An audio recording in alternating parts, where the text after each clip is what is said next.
सभी के लिए गुड मॉर्निंग। नवीन सुबोध स्कूल की ऑनलाइन क्लास के प्लेटफॉर्म पे सभी बच्चों का स्वागत है। देखो बच्चों, लास्ट वीडियो में हम लोग परागण के बारे में पढ़ रहे थे और परागण जो है, परागण में हमने किसको देखा था? सबसे पहले स्वयं परागण के बारे में पढ़ लिया था। ठीक है, ध्यान हो आपको।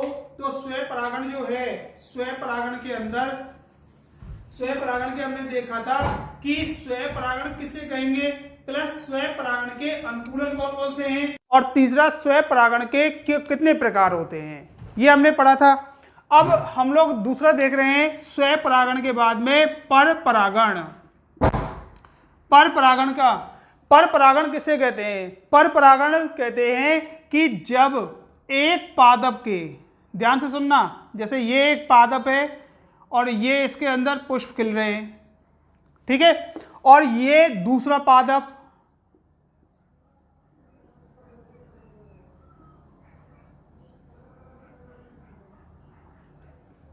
ये दूसरा पादप, दोनों कैसे हो? एक ही जाति के, दोनों पादप एक ही जाति के हो।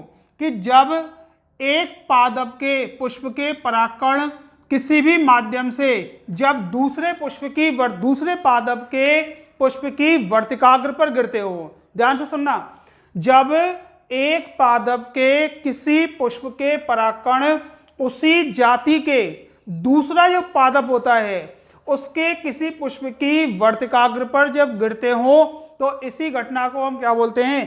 पर परागण के नाम से जानते हैं।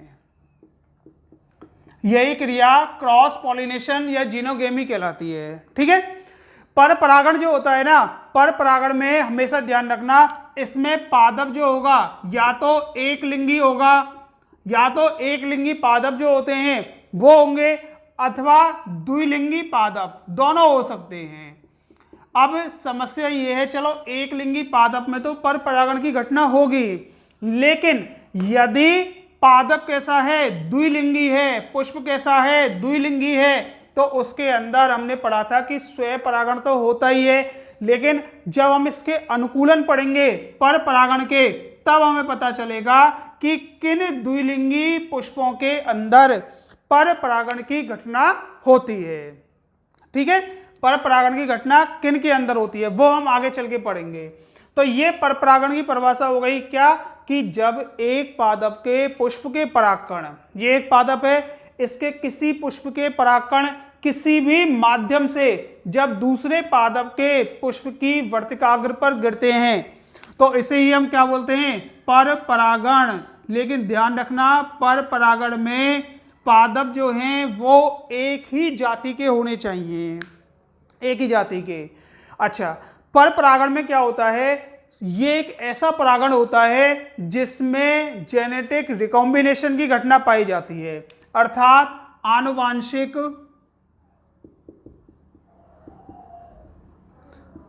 पुनर्योगज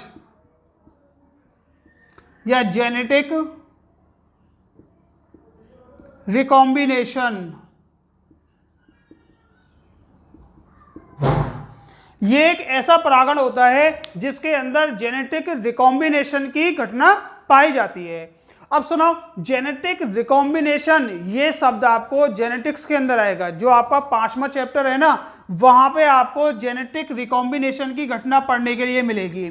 और जेनेटिक रिकॉम्बिनेशन में ध्यान रखना, रिकॉम्बिनेशन के अंदर इसको वही समझ में पाएगा जिसने लास्ट ईयर सेल डिवीजन पढ़ी होगी, और सेल डिवीजन के अंदर भी मियोसिस की जो घटना है, मियोसिस अर्थात अर्धसूत्री विभाजन, जिसने पढ़ा होगा वही रिकॉम्बिनेशन की घटना को समझ पाएगा।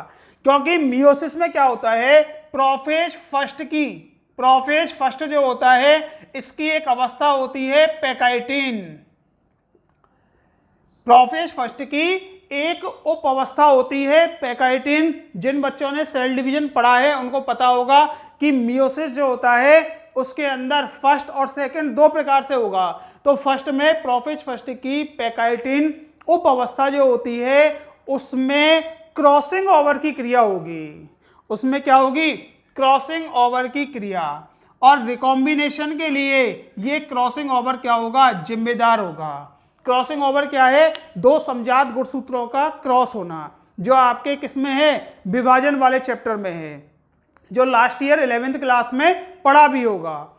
तो ये घटना ध्यान रखना, पर परागण ऐसा परागण होता है जिसके अंदर आनुवांशिक पुनर्योगज या जेनेटिक रिकॉम्बिनेशन की घटना होती है। स्वयं परागण जो होता है, स्वयं परागण के अंदर रिकॉम्बिनेशन की घटना हो भी सकती है, नहीं भी हो सकती, ध्यान रखना। लेकिन इसके अंदर अर्थात पर परागण के अंदर यह घटना 100% मिलेगी। ठीक है, अब इसके बाद में आते हैं पर परागण जो है ना, पर परागण के कौन कौन से अनुकूलन हैं? पर परागण के कौन कौन से अनुकूलन हैं, देखना आगे।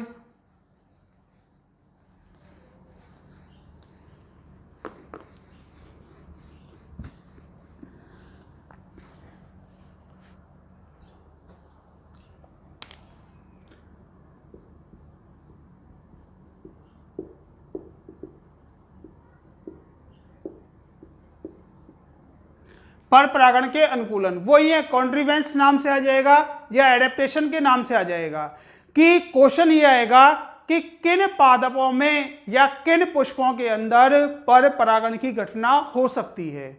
ठीक है, क्वेश्चन क्या है, ध्यान से सुनना, कि किन पादपों में या किन पुष्पों में पर परागण की घटना संपन्न होगी या पर परागण पाया जाएगा, वो हमें यहां देखना है। इसके अलावा जो भी हम यहाँ पॉइंट पढ़ते हुए चलेंगे उसके बारे में भी आ सकता है।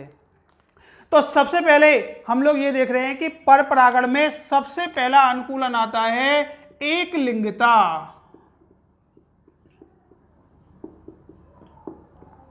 एक लिंगिता, ठीक है। अब देखो एक लिंगिता से मतलब क्या होता है, एक नाम से मालूम चल रहा है कि एक लिंगिता से मतलब क्या होता है कि पादप जो होगा, पादप में या पुष्प जो होगा वो एक लिंगी होगा। ध्यान से सुनना, हम लोग यहाँ पे परागण की घटना पुष्पों के अंदर पढ़ रहे हैं, पुष्पों के अंदर परागण की घटना चल रही है। तो एक लिंगिता से मतलब है कि पुष्प कैसा होगा, एक लिंगी। अब एक लिंगी पुष्प जो होगा, तो एक लिंगी पुष्प में या तो उसमें नर भाग होगा या उसमें मादा भाग होगा, या तो उसके अंदर क्या होगा, क्या नाम है, या तो उसके अंदर पुमंग मिलेगा अथवा उसके अंदर जायंग पाया जाएगा। ठीक, केवल। और दूसरा, कुछ पादप ऐसे होते हैं, जैसे आपको लास्ट वीडियो में बताया था, ध्यान हो तो, कि एक तो होते हैं पुष्प उभयलिंगी, उभयलिंगी, और दूसरे होते हैं पादप होते हैं उभयलिंगाश्रयी, उभयलिंगाश्रयी। उभयलिंगी पुष्प का मतलब होता है कि जिस पुष्प में पुमंग और जायंग दोनों पाए जाते हों, इनको हम क्या बोलते हैं, द्विलिंगी के नाम से भी जानते हैं। और उभयलिंगाश्रयी ऐसे होते हैं जिनके अंदर क्या होता है,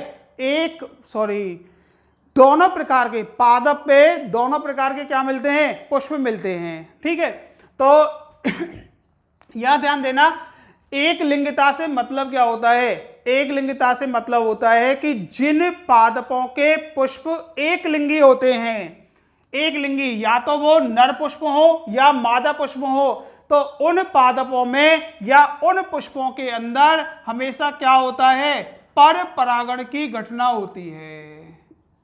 ठीक है, अब क्यों होगी पर परागण की घटना, सुनना ध्यान से। जैसे ये कोई पादप का क्या है, पुष्प है, इसमें केवल क्या मिल रहे हैं, परागकोश मिल रहे हैं एक पुष्प के अंदर।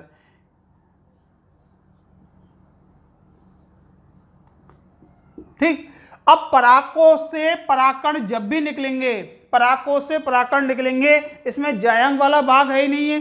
ठीक है, ऐसे ही कुछ पुष्प ऐसे होते हैं जिनमें क्या मिलती है, वर्तिकाग्र पाई जाती है, लेकिन उनमें परागकोश का क्या होता है, अभाव होता है, परागकोश नहीं पाया जाता। अब ये दोनों पुष्प कैसे हैं, अलग अलग है। अभी हम लोग एक जल परागण पढ़ेंगे तो उसमें बेलिसनेरिया का एक एग्जाम्पल लेके चलेंगे, जो कि बोर्ड में आया हुआ क्वेश्चन भी है। बेलिसनेरिया के अंदर जल परागण, तो वहां पे भी पुष्प कैसे होते हैं, एक लिंगी, अर्थात नर पुष्प अलग और मादा पुष्प अलग।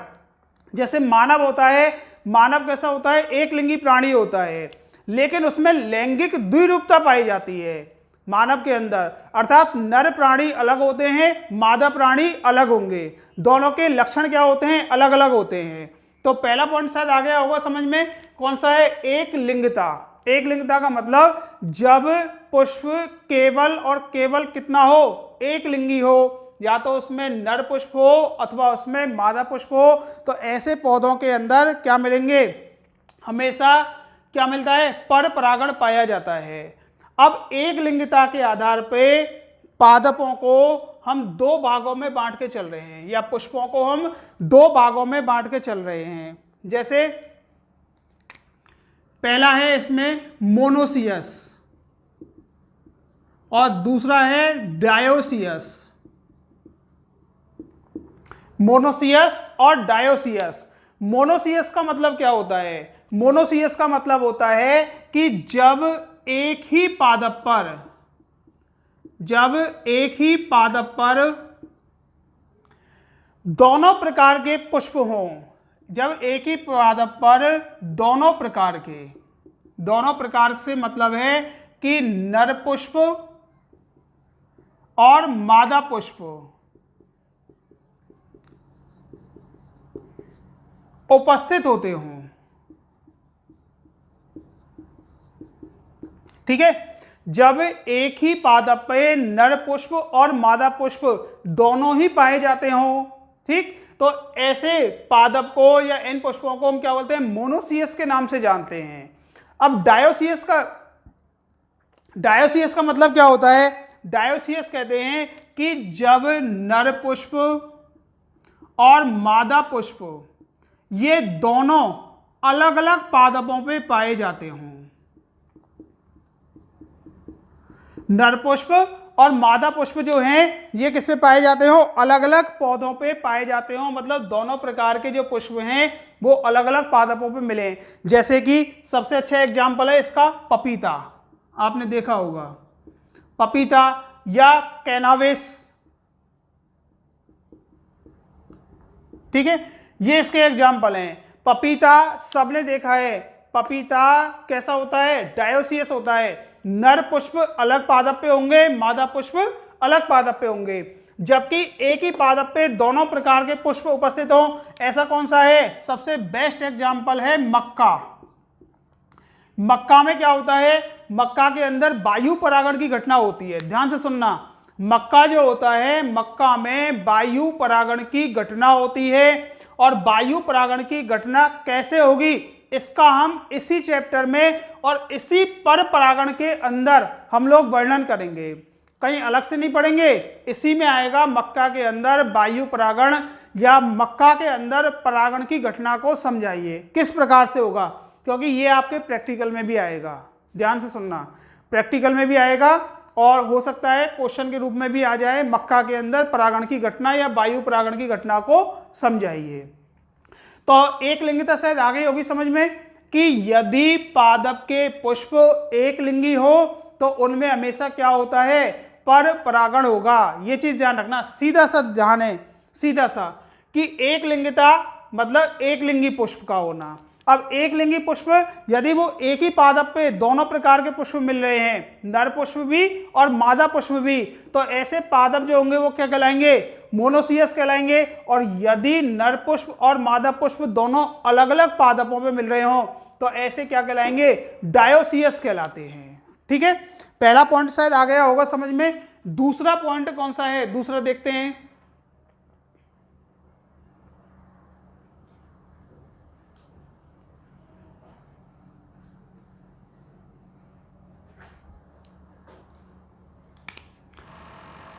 दूसरा है सेल्फ पॉइजनिंग,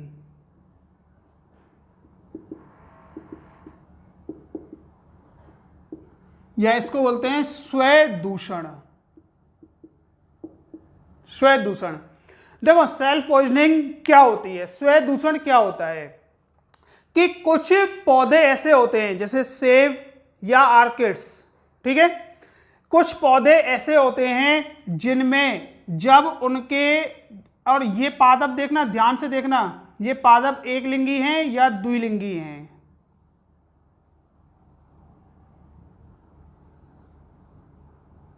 देखो कुछ पौधे ऐसे होते हैं जिनके अंदर पराग कोश से जब परागकण निकल के वर्तिकाग्र पे गिरेंगे ना, पराग कोश से परागकण निकल के कहाँ गिरेंगे, वर्तिकाग्र पर, तो ये क्या करते हैं, ये परागकण कुछ ऐसे पदार्थों का स्रावण करेंगे, ऐसे पदार्थों का जिससे क्या होता है, ये वर्तिकाग्र जो होती है वो सूखकर नष्ट हो जाती है। ठीक है, वर्तिकाग्र क्या हो गई, नष्ट हो गई। अब सीधी सी बात है, जब वर्तिकाग्र नष्ट हो जाएगी तो नष्ट होगी तो इसके अंदर पराग कोश का अंकुरण या नर युग्मकोद्भिद का विकास नहीं हो पाएगा, मतलब पराग नलिका इसमें नहीं बनेगी और यहाँ पे पुष्प जो होता है बिना निषेचन के ही क्या हो जाएगा, धीरे धीरे समाप्त हो जाएगा। तो यहाँ परागकण जो है ना वो किसका काम कर रहे हैं, विष की तरह, एक जहर की तरह काम कर रहे हैं परागकण। इसलिए इस घटना को हम क्या बोलते हैं, स्व दूषण के नाम से जानते हैं। फिर से सुनना एक बार कि कुछ पौधे ऐसे होते हैं जैसे सेब या ऑर्किड्स, उनके अंदर क्या होता है कि जब भी देखो पादप के पुष्प जो हैं वो यहाँ कैसे हैं, द्विलिंगी हैं, उनके अंदर क्या मिल रहा है, यहाँ वर्तिकाग्र भी पाई जा रही है, वर्तिकाग्र, और परागकोश भी यहाँ पे पाया जा रहा है, वर्तिकाग्र और परागकोश दोनों ही मिल रहे हैं। ठीक है, तो कुछ पौधे ऐसे होंगे जिनके परागकोश से निकले परागकण जैसे ही पुष्प की वर्तिकाग्र पे आएंगे, वर्तिकाग्र पर गिरते हैं, तो वर्तिकाग्र पर गिरने के बाद में वो क्या करते हैं, इस वर्तिकाग्र को नष्ट कर देंगे। और आप सबको पता है कि वर्तिकाग्र जब नष्ट हो जाएगी तो परागकण का पराग नलिका नहीं बन पाएगी। तो यहाँ पराग ये वर्तिकाग्र नष्ट है तो धीरे धीरे क्या होगा, वर्तिका भी नष्ट हो जाएगी। तो ऐसे परागकण जो होते हैं ना वो अपने उसी पुष्प के लिए, ध्यान से सुनना, ऐसे परागकण जो इन परागकोशों में मिल रहे हैं वो अपनी ही वर्तिकाग्र के लिए किसका काम कर रहे हैं, एक उसका जहर का या विष का कार्य कर रहे हैं। इसलिए इसको हम क्या बोलते हैं, स्व दूषण के नाम से जानते हैं। और ऐसे पादपों में क्या होता है कि यदि मान के चलना दूसरे पुष्प के, यहाँ पे इसी जाति का दूसरा वो है पुष्प, दूसरे पादप का पुष्प है, तो यहां से यदि ये परागकण निकल के वर्तिकाग्र पे डालें, ठीक है, जाति एक ही है, ध्यान से सुनना, जाति एक ही है लेकिन पादप कैसे हो गए, अलग अलग हो गए। यदि उसी जाति के दूसरे पादप के पुष्प के परागकण या वर्तिकाग्र पे आके गिरे तो ये वर्तिका या फिर ये परागकण जो होते हैं ना वो इस वर्तिकाग्र को नष्ट नहीं करेंगे। अब दूसरे पादप के परागकण निकल के कहाँ पे आ रहे हैं, दूसरे पादप पे, एक पादप के परागकण दूसरे पादप की वर्तिकाग्र पे आ रहे हैं, तो यही घटना कौन सी होती है, पर परागण की घटना होती है। ठीक है, 2 पॉइंट आगे होंगे समझ में। पहला एक लिंगिता, जब पुष्प एक लिंगी हो या एक लिंगी पुष्प की स्थिति होने पे हमेशा क्या होगा, पर परागण की घटना होगी। और दूसरा है स्वदूषण या फिर इसको क्या बोलते हैं, सेल्फ पॉइजनिंग। सेल्फ पॉइजनिंग में क्या होता है, परागकोश से निकले परागकण उसी पुष्प की वर्तिकाग्र को नष्ट कर देते हैं। ये क्या कहलाती है, सेल्फ पॉइजनिंग की घटना कहलाती है। अगला सुनना, इसके बाद में तीसरा आता है सेल्फ स्टेरिलिटी या स्वबंधिता।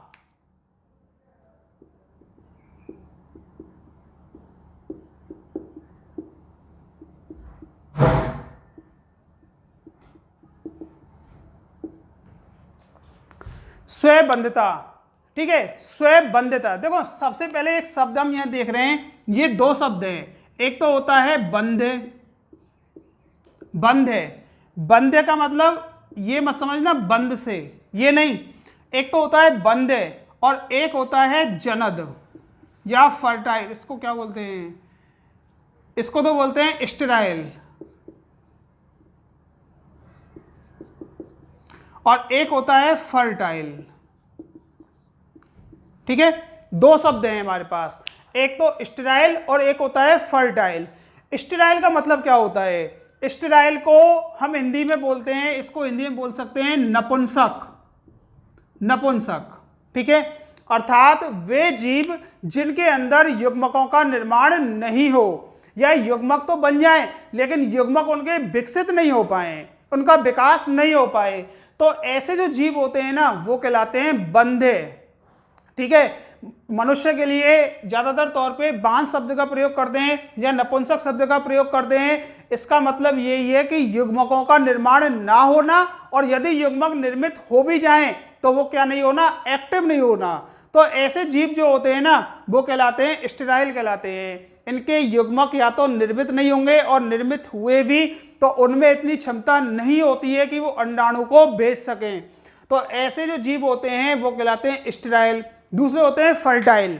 फर्टाइल हिंदी पता नहीं इसकी क्या बोलते हैं इसको। फर्टाइल हमेशा वो होंगे जिनमें युग्मकों का भी निर्माण होगा और उनके युग्मक आपस में क्या कर सकें, संलयन कर सकें। अर्थात ऐसे युग्मक जो कि जनन क्रिया को संपन्न कर सकें। वो जीव जो कि जनन क्रिया को संपन्न करते हों या जो जनन कर सकते हैं वो कहलाते हैं फर्टाइल। और जिनमें जनन क्रिया का अभाव हो या उनकी कमी हो तो उसको हम क्या बोलते हैं, स्टेराइल के नाम से जानते हैं। ठीक है, तो यहाँ शब्द है हमारे पास में स्टेरिलिटी या बंध्यता, और सेल्फ माने क्या होता है, स्वयं। ठीक, तो स्वयं बंध्यता से मतलब क्या है? स्वयं बंध्यता से मतलब है जैसे तंबाकू, अंगूर, ये कुछ ऐसे पादप होते हैं जिनमें, ध्यान से सुनना, जिनमें क्या होता है कि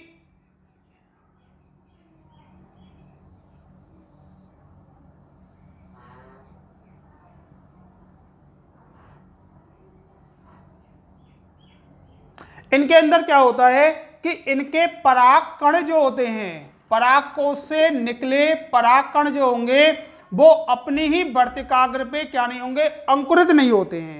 ध्यान से सुनना कि पराग कोश से निकले, ध्यान से सुनना, पादप कैसा है, द्विलिंगी है। और हमने सेल्फ पोइजनिंग में भी पढ़ा था कि पादप कैसा है, द्विलिंगी है। और आपको पहले ही बताया था कि पर परागण की जो घटना होगी वो एक लिंगी और द्विलिंगी पादपों में होगी। द्विलिंगी शब्द नाम आते ही ध्यान में आता है कि इनमें स्वयं परागण की घटना होगी, लेकिन किन द्विलिंगी पादपों में स्वयं परागण की घटना नहीं होगी वो ध्यान से सुन लेना। कि जिनमें क्या मिलता है, स्वयं दूषण की घटना मिलेगी, जिनमें स्वयं बंध्यता की घटना मिलती है, अभी और आ रहे हैं आगे, जिनमें ये घटनाएं मिलेंगी जिन पुष्पों के अंदर, उन पुष्पों में स्वयं परागण नहीं होगा, उनमें क्या होगा, पर परागण होगा। ठीक है, अब यहां हम पढ़ रहे हैं कि ये कौन सा भाग है, नर भाग, और ये कौन सा भाग है, मादा भाग पुष्प का। ठीक है, एंड्रोसियम और गाइनोसियम है। तो पराग कोश से परागकण निकल के कहां रहे, इस पुष्प की वर्तिकाग्र पे आ गए, यहां पहुंच गए। अब यहां पहुंचने के बाद में ये परागकण जो होते हैं ना वो अंकुरित नहीं होते हैं। ध्यान से सुनना कि नर युग्मकोद्भिद का विकास नहीं हो पाता है यहां पे पुष्प की वर्तिकाग्र पे। और यदि यही परागकण, ध्यान से सुनना, यही परागकण इसी जाति के दूसरे पुष्प की, यदि यही परागकण इसी जाति के दूसरे पादप के पुष्प की वर्तिकाग्र पे पहुंच जाएं, यहां पहुंच जाएं, दूसरे पादप की जाति सेम होनी चाहिए, उसी जाति के दूसरे पादप की पुष्प की वर्तिकाग्र पे पहुंचेंगे तो इनमें क्या हो जाएगा, विकास होगा, नर युग्मकोद्भिद का विकास हो जाएगा इसका। और यही जो घटना होगी ना, यही घटना क्या कहलाती है, स्वयं बंध्यता या सेल्फ स्टेरिलिटी कहलाती है। आ गया होगा सर समझ में ये। सबसे पहले तो हमें ये देखना है कि बंध्यता, ये बंध्य शब्द से मतलब क्या होता है, कि जिनमें युग्मक निर्माण नहीं हो अथवा युग्मक कैसे हो, नॉन एक्टिव हो। दूसरा फर्टाइल, जो जनन क्रिया कर सकते हैं, वो क्या होंगे, फर्टाइल होंगे।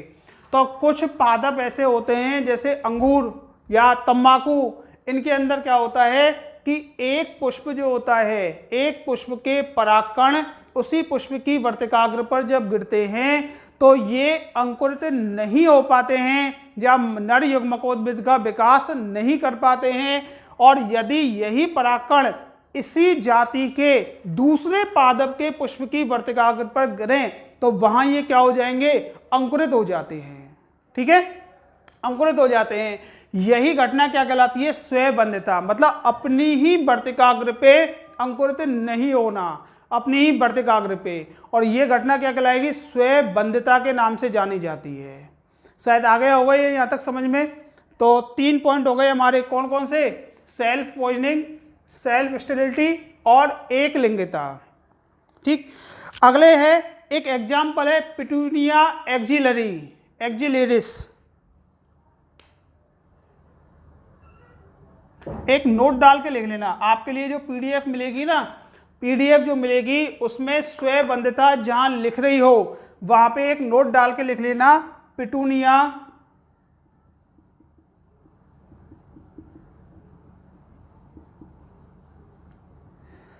जो भी वीडियो देख रहे हैं जिनके पास में पीडीएफ है परपरागण वाली, वो उसमें नोट डाल लेना, पिटूनिया एक्जिलेरिस में,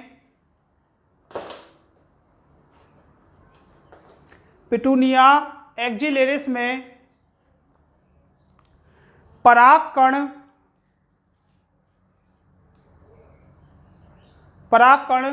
पुष्प की वर्तिकाग्र पर अंकुरित तो होते हैं, पुष्प की वर्तिकाग्र पर अंकुरित तो होते हैं, किंतु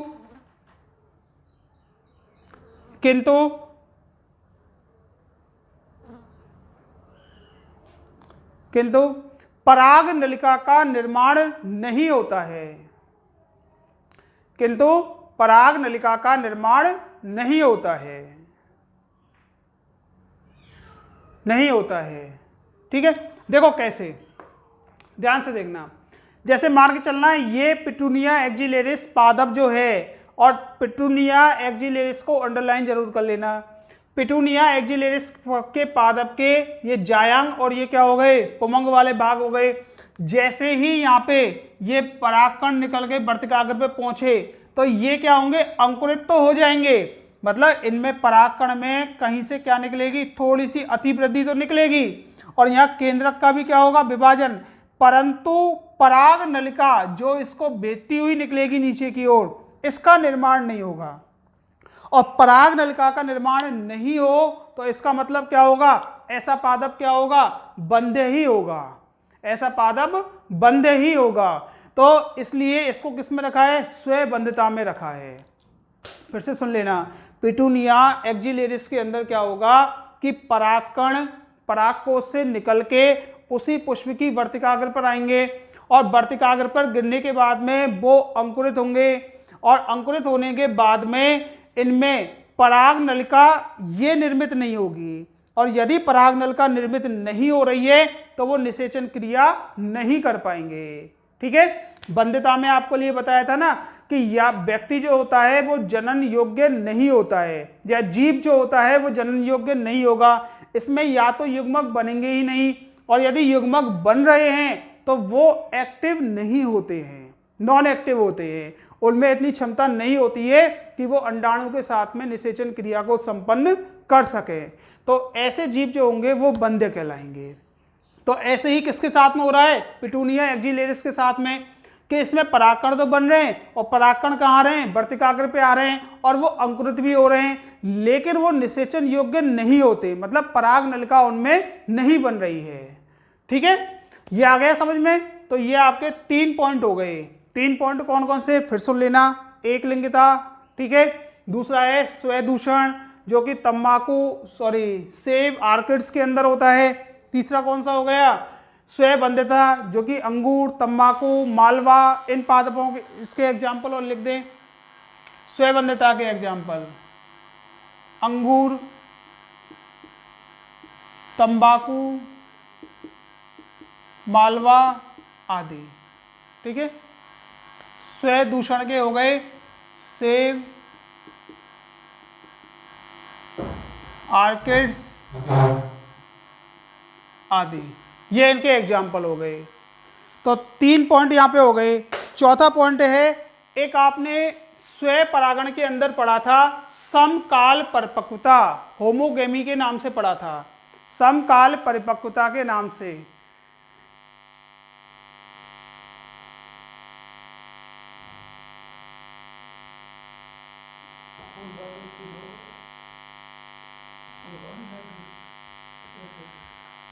ये देखिए,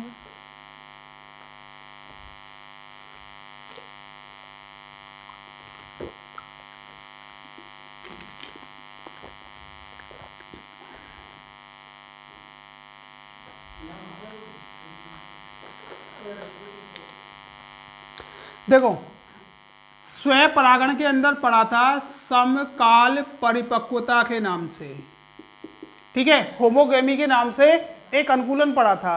यदि समकाल परिपक्वता नहीं मिल रही है, पहली बात तो ये है कि समकाल परिपक्वता किन में पाई जाती है, द्विलिंगी पादपों में पाई जाती है, ठीक है, बताया था द्विलिंगी पुष्पों के अंदर समकाल परिपक्वता पाई जाएगी या द्विलिंगी पादप हो उनके अंदर पाई जाएगी, उभयलिंगी या उभयलिंगाश्रय के अंदर मिलेगी।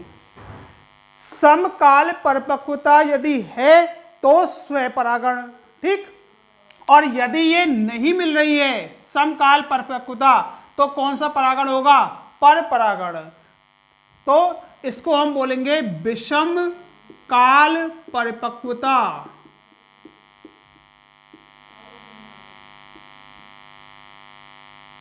परिपक्वता, ठीक है, विषम काल परिपक्वता।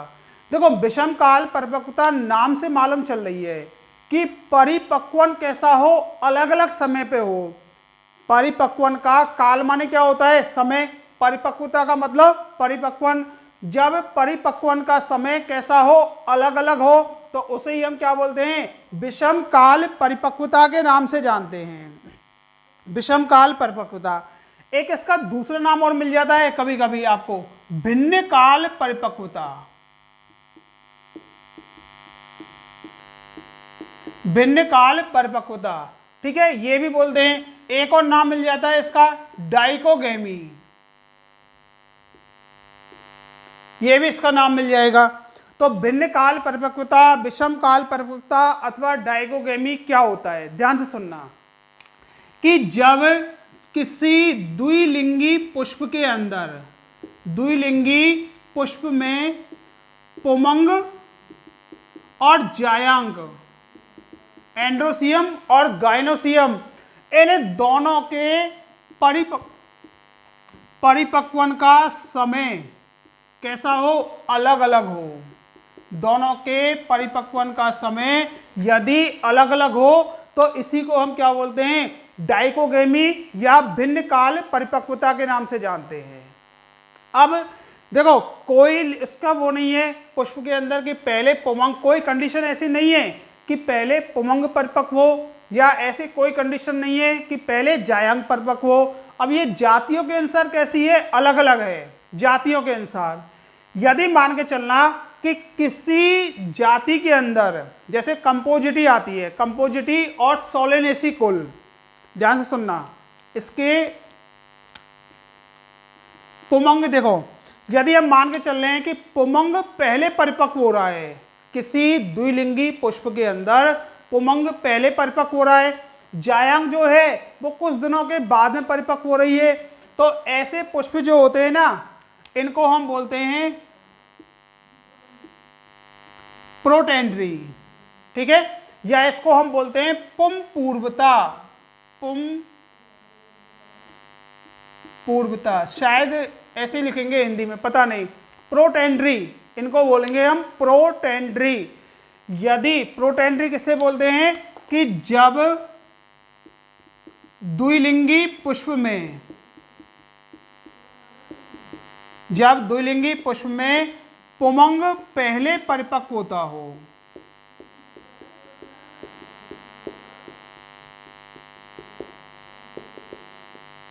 ठीक है, जब द्विलिंगी पुष्प के अंदर पुमंग पहले परिपक्व हो रहा है तो ऐसे पुष्प जो होते हैं उनको बोलते हैं प्रोटेंड्री, या इसको हम बोलते हैं पुम पूर्वता, हिंदी में शायद यही बोलेंगे इसको। और ये घटना किसके अंदर होती है, ये घटना मोस्टली सोलेनेसी कुल,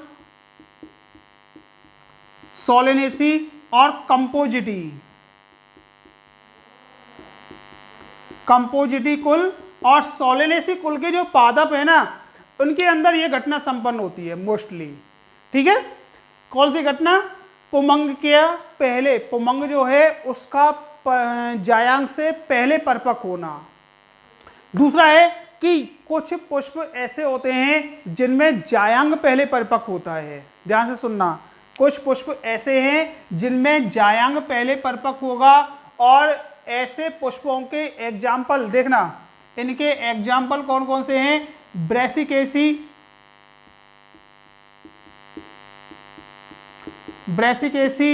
रोजेसी, ठीक है, ये कुल हो गए। ब्रैसिकेसी जिसमें सरसों कुल जो होता है ये आता है, रोजेसी जिसमें गुलाब आता है। तो इन पादपों के पुष्प जो होते हैं ना, उनमें वर्तिकाग्र पहले परिपक्व होगी। ठीक है, वर्तिकाग्र या जायांग वाला जो भाग है वो क्या होगा? पहले परिपक्व होगा। यहां लिख देते हैं, जब द्विलिंगी पुष्प में, जब द्विलिंगी पुष्प में वर्तिकाग्र पहले परिपक्व हो। ठीक है, तो ऐसे जो पुष्प होते हैं ना, इनको हम बोलते हैं प्रोटोगायनी। जिनमें जायांग परिपक्व होगा इनको बोलेंगे प्रोटोगायनी, प्रोटोगायनी। तो यहाँ पे देखो, विषम काल परिपक्वता या भिन्न काल परिपक्वता या डाइकोगेमी शब्द का जो हम प्रयोग कर रहे हैं वो किनके लिए कर रहे हैं? कि जब द्विलिंगी पुष्प के अंदर पुमंग और जायांग पहले परिपक्व होते हो तो उनको हम क्या बोलेंगे? विषम काल परिपक्वता के नाम से जानेंगे, उसको विषम काल परिपक्वता बोलेंगे। और विषम काल परिपक्वता जो है, यदि इसमें पुमंग, ध्यान से सुनना, यदि द्विलिंगी पुष्प के अंदर पुमंग पहले परिपक्व हो रहा हो, मतलब एंथर पहले मैच्योर हो रहे हो, तो इसको हम क्या बोलते हैं? प्रोटेंड्री के नाम से जानते हैं। ध्यान देना, प्रोटेंड्री क्या होता है? प्रोटेंड्री का मतलब है द्विलिंगी पुष्प के अंदर, द्विलिंगी पुष्प के अंदर पुमंग का पहले परिपक्व होना। और इसके एग्जाम्पल लिख रहे हैं, सोलेनेसी और कंपोजिटी कुल के जो प्लांट्स होते हैं उनके अंदर ये मिलता है। अगला है जायांग। यदि जायांग पहले परिपक्व हो रहा हो, किसी भी द्विलिंगी पुष्प के अंदर जायांग पहले या वर्तिकाग्र पहले परिपक्व हो रही हो, तो इसको हम क्या बोलते हैं? प्रोटोगायनी के नाम से जानते हैं, प्रोटोगायनी के नाम से जानेंगे। और इसके एग्जाम्पल कौन से हैं? रोजेसी कुल जिसमें गुलाब आता है, क्रूसीफेरी कुल या ब्रैसिकेसी कुल जिसके अंदर क्या आती है? जिसके अंदर सरसों वगैरह आती है। तो ये आपके कितने पॉइंट हो गए? शायद 4 पॉइंट हो गए। विषम काल परिपक्वता शायद चौथा पॉइंट है। एक बार टाइम देख लें कितना है, फिर आगे की वीडियो बनाते रहेंगे।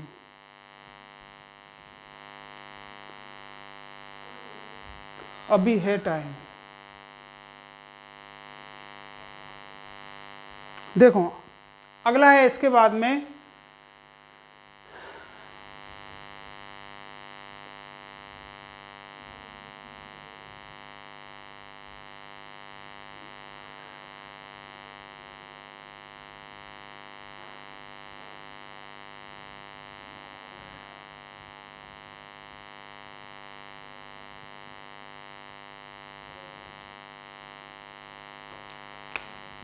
अगला है विषम रूपता।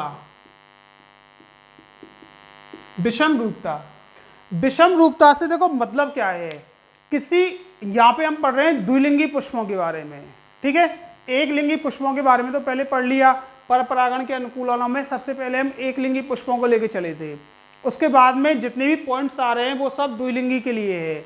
तो द्विलिंगी पुष्पों में मुख्य चीज कौन सी है? पुमंग और जायांग, दो चीजें होती है, या परागकोश और वर्तिकाग्र, दो चीज आती हैं।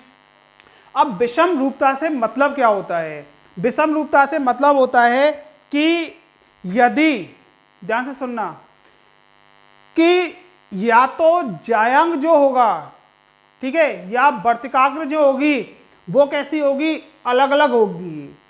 ध्यान से सुनना, पहला है विषम रूपता में यदि हम जायांग के फेवर में लेके चल रहे हैं, केवल गायनोसियम के फेवर में लेके चले, तो इसमें क्या होंगी? वर्तिकाग्र, ठीक। तो वर्तिकाग्र कैसी हो? अलग अलग हो, अलग अलग हो।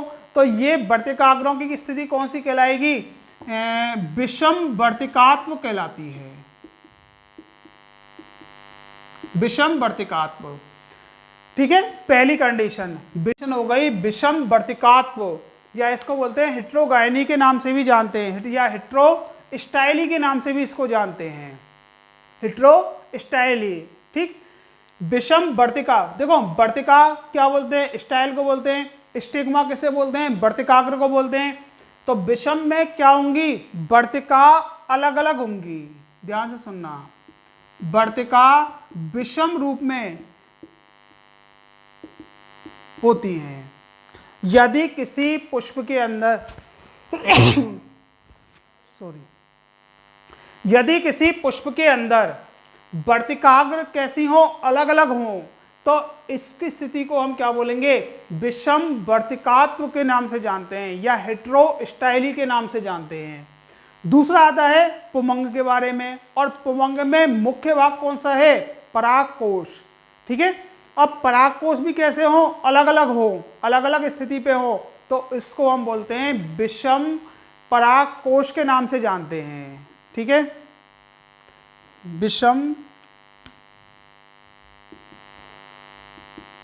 रूपता से मतलब है जायांग और पुंकेसर जो होता है ना, इनकी स्थिति कैसी होना?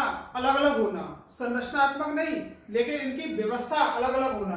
अब जैसे सबसे पहले आता है विषम वर्तिकात्व। सबसे पहला, यदि हम जायांग के फेवर में पढ़ रहे हैं तो जायांग के फेवर में वर्तिकाग्र और वर्तिका ये आएंगे यहाँ पे। तो विषम वर्तिकात्व नाम से मालूम चल रहा है कि वर्तिका की लंबाई जो है वो कैसी होना? अलग अलग होना, विषम होना। अब वर्तिका की लंबाई जो है वो कैसी होगी? विषम होगी। तो विषम का मतलब क्या होगा? या तो वो दीर्घ होगी अथवा वो कैसी होगी? लघु होगी। वर्तिका जो होगी या तो लंबी होगी या फिर कैसी होगी? छोटी होगी। तो दोनों ही कंडीशनों में अब मान के चलना, जैसे ये किसी पादप के अंदर, जैसे अलसी, प्रिमरोज, ये जो पादप हैं, जैसे यहाँ ये क्या होगा? जायांग वाला भाग। और यदि मान के चलना परागकोश लंबा है, ध्यान से सुनना, दो कंडीशन बनेगी यहाँ पे।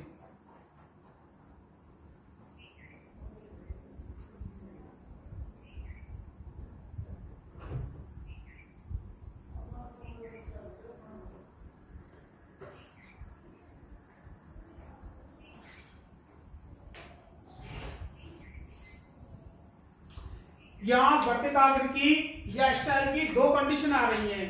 यदि वर्तिका, ध्यान से देखना, वर्तिका जो है वो परागकोश या एंथर से कैसी है? छोटी है। ठीक है, एक स्थिति तो ये हो गई। दूसरी है दीर्घ वाली कि वर्तिका की लंबाई जो है वो कैसी है? ज्यादा, अर्थात परागकोशों की लंबाई से वो कैसी है? बड़ी है, ज्यादा है। तो वर्तिका जो होती है वो विषम रूप में होती है, और विषम रूप में या तो वर्तिका कैसी होगी? दीर्घ रूपी होगी अथवा वो कैसी होगी? लघु रूपी वर्तिका होगी। दोनों, यहाँ पे वर्तिका कैसी है? लघु रूपी वर्तिका है, और यहाँ वर्तिका कैसी है? दीर्घ रूपी वर्तिका है। तो वर्तिका के दो रूप मिल रहे हैं, इसलिए इसको क्या बोलते हैं? डाइस्टाइली के नाम से जानते हैं। ठीक है, वर्तिका दो रूपों में मिल रही है, दो रूप है, इसलिए इनको डाइस्टाइली स्टाइली के नाम से जानते हैं। क्लियर हो गया? तो ये हो गई कौन सी स्थिति? विषम रूपता की स्थिति हो गई। विषम रूपता में दो कंडीशन आ रही है। एक तो परागकोश के फेवर में हम लोग देखें तो परागकोश कैसे होंगे? लंबे होंगे, और यहाँ परागकोश कैसे हैं? छोटे। अब मान के चलना, यहाँ परागकोशों से यदि ये परागकण निकले, स्फुटित हुआ परागकोश, परागकण निकले और ये कैसे हैं? लंबे हैं, तो ये वायु के द्वारा इधर उधर फैल जाएंगे। ठीक है, और यदि परागकोश छोटे हैं तो यहाँ जब स्फुटन होगा तो ये परागकण नीचे की ओर रह जाएंगे, यहाँ वर्तिकाग्र तक नहीं पहुंच पाएंगे। तो ऐसी कंडीशन में क्या होता है? इन पौधों के अंदर या इन पुष्पों के अंदर हमेशा क्या होगा? पर परागण की घटना मिलेगी। अगला आता है इसके बाद में अनात्म परागणता।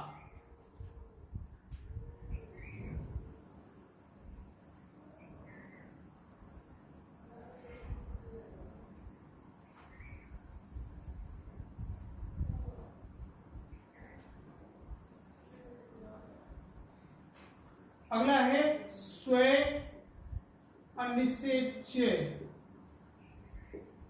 उभयलिंगता, या इसको बोलते हैं अनात्मुक परागण, अनात्मुक परागणता, या इसको बोलते हैं हर्कोगेमी। ये नाम है। आप लोग केवल हर्कोगेमी के नाम से याद रखना, हर्कोगेमी क्या है, केवल इस नाम से आपको याद रखना है। अनात्म परागणता, स्वे क्या लिखा है, स्वे अनिषेच्य उभयलिंगता, ये नाम आपको क्या है कंफ्यूज करेंगे। सिंपल सा नाम है हर्कोगेमी। हर्कोगेमी जब भी आ जाए तो एक ध्यान रखना, जब परागकोश और जायांग की संरचना भिन्न भिन्न हो, ध्यान से सुनना, या जब परागकोश या जायांग, जायांग बोल दो या फिर वर्तिकाग्र बोल देना, वर्तिका या वर्तिकाग्र, इनकी संरचनात्मक स्थिति क्या हो, बाधक बने। जब परागकोश और जायांग की संरचनात्मक स्थिति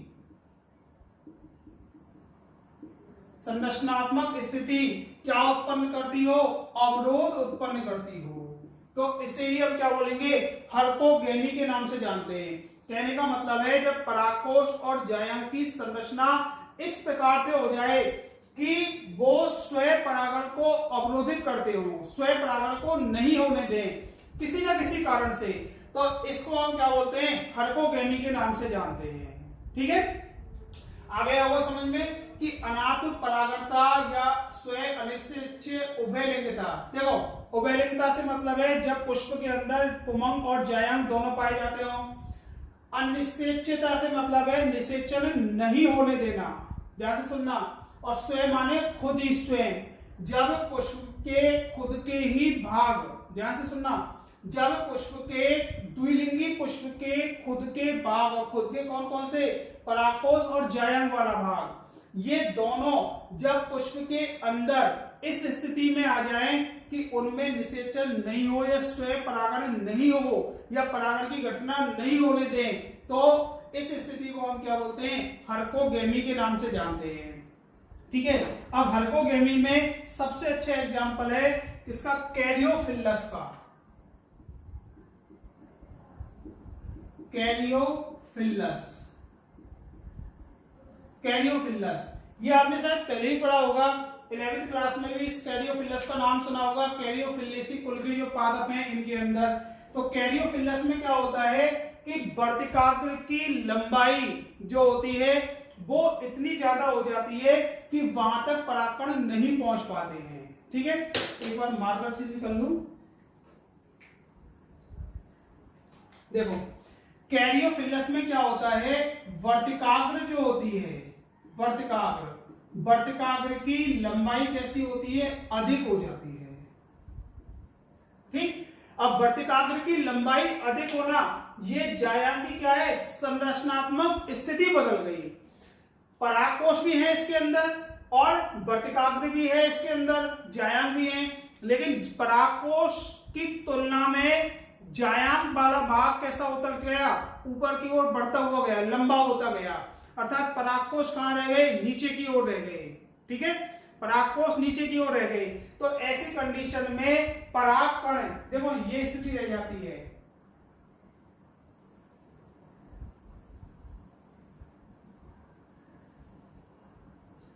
परागकोश कहां रह जाते हैं, नीचे की ओर, और वर्तिका की लंबाई क्या हो जाती है, बढ़ जाती है।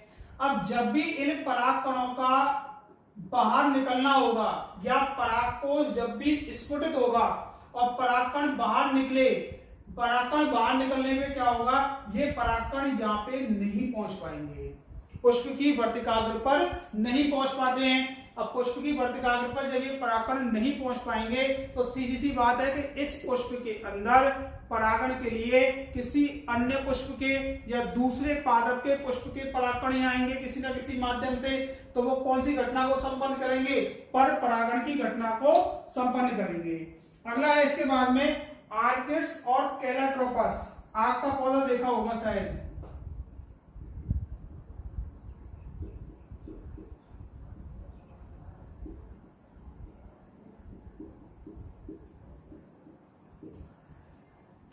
आर्किड्स, देखो जो बच्चे जिनके पास में पीडीएफ मिलेगी जिनके लिए इसकी पर परागण के अनुकूलन की, तो वहां पे हर्कोगेमी सबसे लास्ट का पॉइंट मिलेगा आपके लिए। 6 पॉइंट है वहां पे पर परागण के अनुकूलन के 6 पॉइंट मिलेंगे। तो सबसे अंतिम जो पॉइंट मिलेगा वहां पे एग्जाम्पल में लिखा हुआ मिलेगा आपको कैरियोफिलस पादप, कैरियोफिलस पादप। तो वहां कहीं पे भी आपको जहां जगह मिले, जब आप लोग लिखो उसको तो ध्यान देना, इसको जरूर नोट कर लेना कि कैरियोफिलस के अंदर वर्तिकाग्र की लंबाई कैसी होती है, अधिक होती है। और वर्तिकाग्र की लंबाई जब अधिक होगी तो उसी पुष्प के परागकण उसके ऊपर नहीं पहुंच पाते हैं, तब उसमें क्या होगा, पर परागण के लिए अनुकूलन पैदा होगा।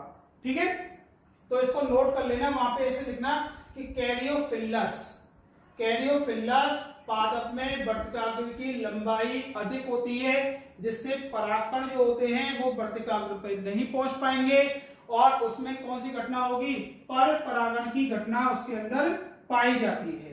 ठीक है, दूसरा उसमें लिखना, ये एग्जांपल तो नोट्स में लिखा हुआ मिलेगा, ये उसमें नहीं लिख रहा है नोट्स के अंदर, तो दूसरा नोट कर लेना, दूसरा मैं बोल रहा हूं ये नोट कर लेना। जब भी आप लोग पीडीएफ में से नोट्स बनाओ लिखो तो वहां इसको ऐड कर लेना कि आर्किड्स व कैलाट्रोपस, जो आपका पादप होता है, आर्किड्स व कैलाट्रोपस में, कैलाट्रोपस में परागकणों को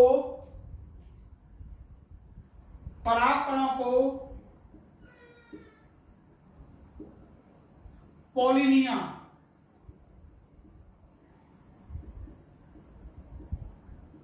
पॉलिनिया ब्रैकेट में लिख लेना, पराग पिंडों द्वारा, आर्किड्स तथा कैलाट्रोपस में पराग कणों को पॉलिनिया या पराग पिंडों द्वारा रोक लिया जाता है,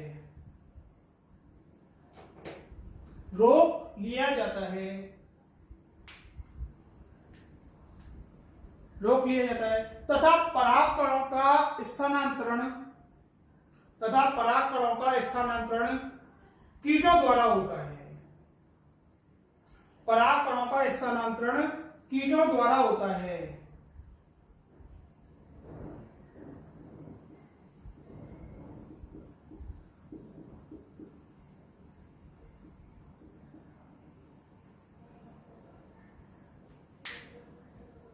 कीटों द्वारा होता है, ये तो लिख लिया। तीसरा पॉइंट लिखना एरिस्टोलोकिया, तीसरा पॉइंट लिखना एरिस्टोलोकिया में, इसी में ही अनात्म परागणता के अंदर एरिस्टोलोकिया में,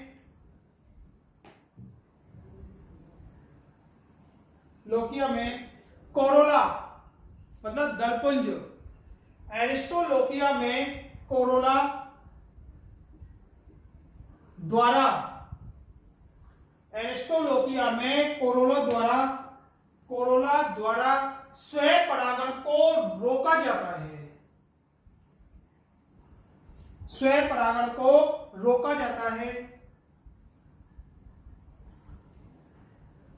जिससे इनमें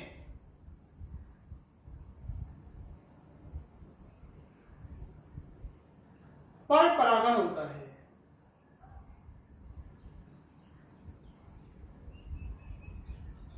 अब देखना कि अनात्म परागणता या हार्मोगेमी का मतलब क्या है कि परागकोश और व्यायाम की स्थिति इस प्रकार से, संरचनात्मक स्थिति इस प्रकार से हो जाए कि स्वयं परागण को रोक दे वो, इसी को क्या बोलते हैं, हार्मोगेमी के नाम से जानते हैं, संरचनात्मक स्थिति में अवरोध उत्पन्न होना।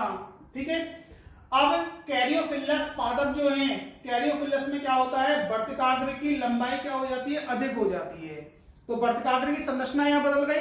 अब ये संरचनात्मक स्थिति में बदलाव जो हुआ है, इसी कारण इनमें परागकणों से स्वयं परागण नहीं हो पाता है। ऐसे ही आर्किड्स और कैलाट्रोपस नाम के जो पादप हैं, इनमें क्या होता है कि पराग पिंडों का निर्माण हो जाता है, और पराग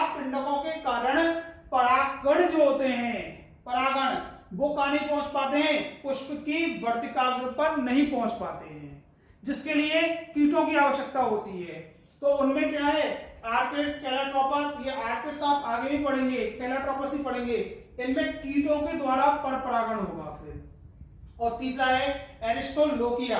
एरिस्टोलोकिया में संरचना इस प्रकार से होती है कि इनके बीच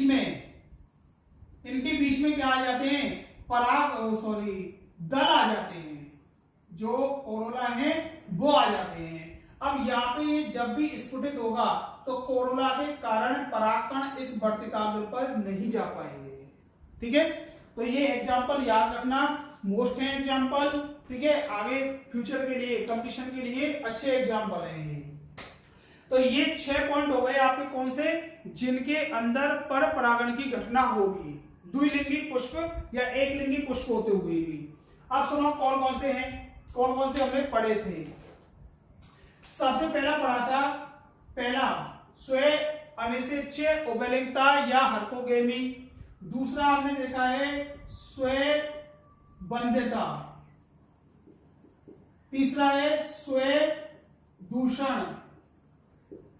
चौथा है भिन्न काल परिपक्वता।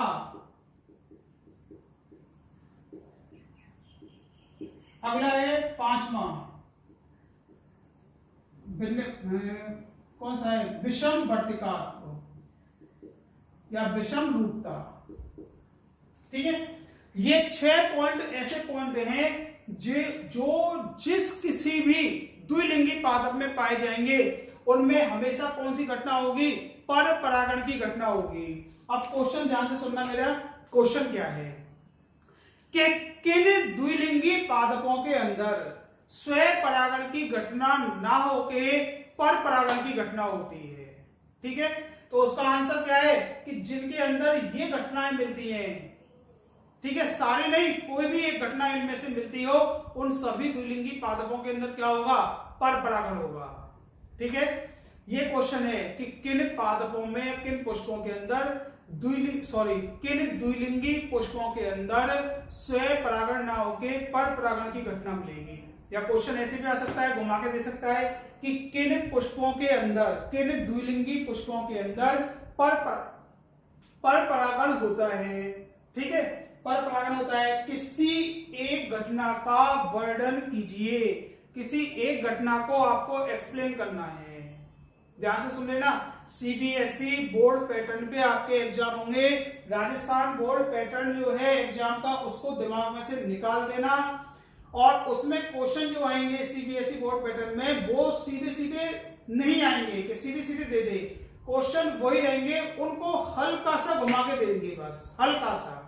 तो उसमें थोड़ा सा आपको दिमाग लगाना पड़ेगा, सीधा नहीं आएगा उसमें कि उभयलिंगता या अनात्म परागणता को बताइए या स्वयंबद्धता को बताइए, स्व दूषण को बताइए, थोड़ा सा क्वेश्चन घुमा के फिर आपके लिए दिया जाएगा। तो ये आपके पर परागण के अनुकूलन हो गए। इसके बाद में नेक्स्ट वीडियो में हम लोग पर परागण के एजेंट जो हैं, कारक जो हैं, एजेंट ऑफ क्रॉस पॉलिनेशन, उसको पढ़ेंगे, और उसके बाद में स्वयं परागण और पर परागण में अंतर पढ़ेंगे। ठीक है, फिर हम एजेंट्स जो हैं उनके वर्णन करेंगे, हम लोग सारे पढ़ते हुए चलेंगे क्योंकि वो आपके लिए काम के हैं बहुत ज्यादा, कई सारे एग्जाम्पल उसमें लेके हुए चलेंगे, और इनको आप देखना, समझने की कोशिश करना, और पीडीएफ जितना जल्दी हो सके उतना जल्दी आप लोग लिखते हुए चलो। और इस टॉपिक की, परागण की पीडीएफ आपके लिए कल अवेलेबल हो जाएगी। ठीक है, धन्यवाद।